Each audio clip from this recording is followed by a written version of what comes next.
I'm Philip Barnes, Artistic Director of the St. Louis Chamber Chorus. It's a great pleasure and a privilege for me to conduct these wonderful singers and this magnificent repertoire that's been written specifically for this choir.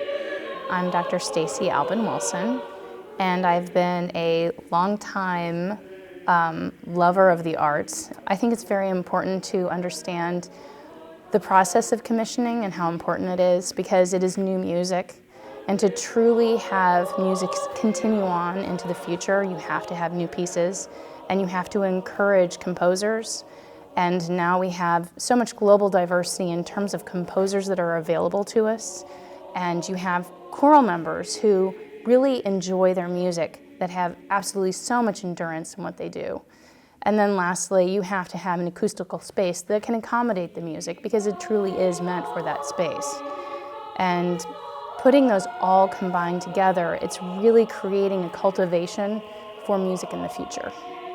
It's a wonderful thing also to have the opportunity to record it with an old friend and a much respected producer, Gary Cole, and with Daniel Ruder's sure hand at the engineering.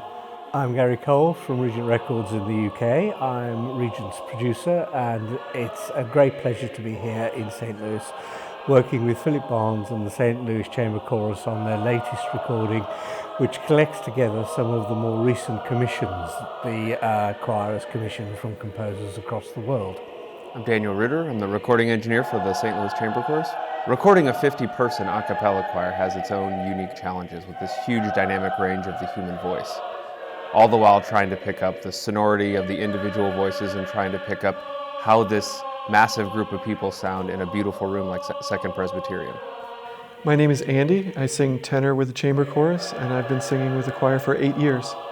The challenges really are focused on the endurance of several nights for several hours being on your feet, staying focused throughout several takes of the same material, trying to tweak it just right. It can be very mentally and physically exhausting, but I find that that process of refining the music to an absolutely perfect place is really, really rewarding.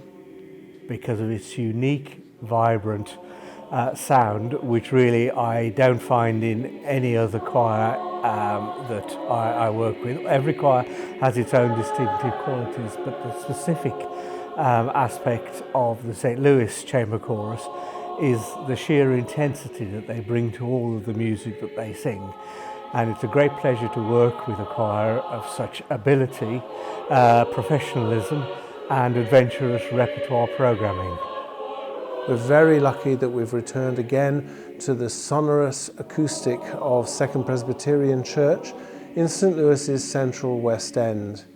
And I've had great pleasure in renewing acquaintance with some of these pieces that have been written for us. And I'm sure that people listening to this disc will share some of the joy and excitement that I and the choir experienced in putting this CD together, another collection on Regent Records, this time St. Louis Premieres.